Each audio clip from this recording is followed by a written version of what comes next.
my neighbors. He lives about 5 houses down from me.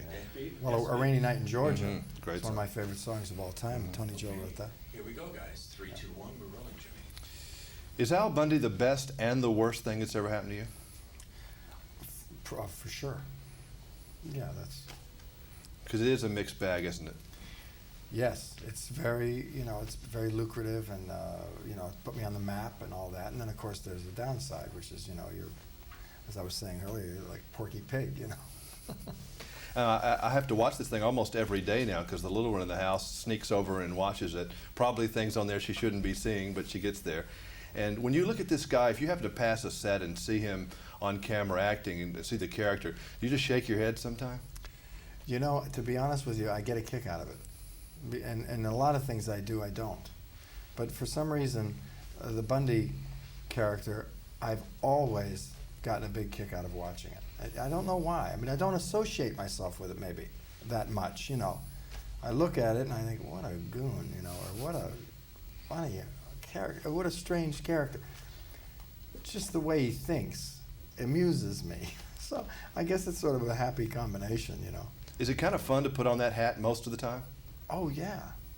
Yeah, because he's so crude and so slow-witted, animal-like, very basic, Has the cast as a whole been rather surprised at how big that thing has gotten? Oh, everybody. I mean, you couldn't possibly have imagined that this would...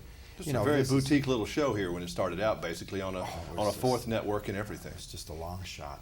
It's just the shock troops, really, I think, for Fox. I think it was the first assault on the media, or on the beach, to see who, we'd be chopped down and then they'd bring in their better shows. But after having gotten some attention with the outrageousness of it, but I don't think anybody thought that it was going to be. We're going to do our 200th episode this year. I think there's only 20 shows in the history of television that have ever shot over 200 episodes. And how much longer? I don't know. This is our 9th, and we'll probably go 10, and then it's anybody's guess. It's actually anybody's guess after 9. I mean, but nobody's trying to bail out necessarily? No. That's usually what happens. Not now. I mean, why now? We'll come back when you're 65 and Al Bundy will be a great grandfather. And the kids will still be at home. That's funny. I had a great time at this movie. I see a lot of crap, but I had a good time at this movie. I did too when I saw it. It's just a uplifting Bad News Bears, but a little cleaner. But in football, yeah, it has a good look to it. It moves well. I think it moves along, and I was really happily surprised when I saw it. I mean, I'm surprised in that you never know what you're going to see by the time they put it together. But I really enjoyed it. I was laughing out loud.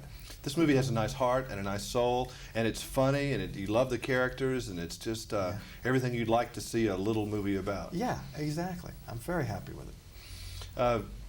Were you ever a sports person when you were younger? Like you were a kid, were you forced into sports or anything like that? I was never forced into sports, I don't think. Directly, maybe indirectly. Your dad always I'd like to see you be, good. But I think that I played sports all my life. Yeah, sure.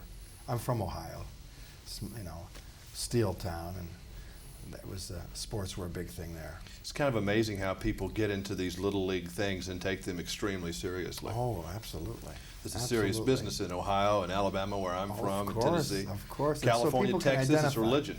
Yeah, people can identify with that, I think.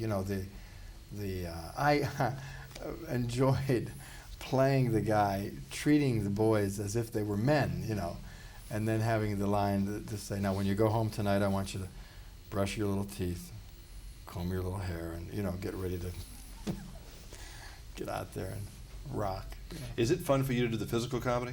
I love physical comedy. Yeah, and I have always thought that that was an area where I was better than some other areas.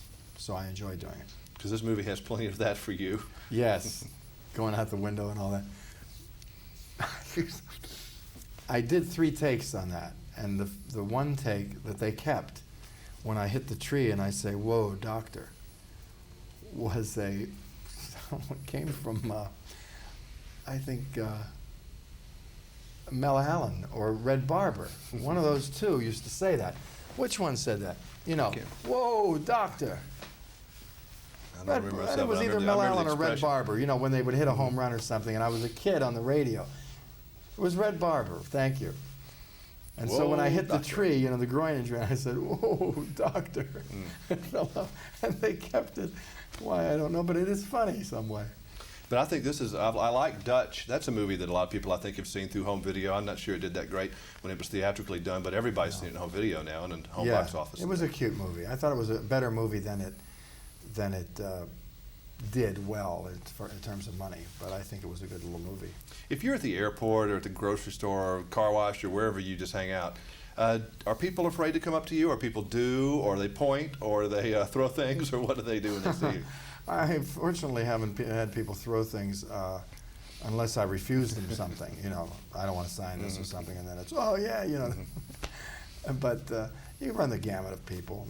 Most people aren't afraid to come up to me because I think maybe possibly the character that I play, they feel that I'm accessible, you know, that I'm Al. So You're approachable. I'm approachable, and I don't think people find maybe, say, a De Niro, you know, approachable as, say, Al Bundy, you know. So maybe that's... Is it kind of like a squirming thing when you get around that you don't really know how to act? It's a humbling experience, but it's how you react to all that. Oh, well, you just do the best you can with it, and it changes from day to day, depending on the mood you're in. Some days you're not in the mood to hear it, though, aren't you? Some days you don't want to hear it, and then you have to sort of, you know, be careful. And then some days it's, you know, it depends on, if you meet somebody who's a delightful person, it's very nice. Mm-hmm. So it's, you know, it's...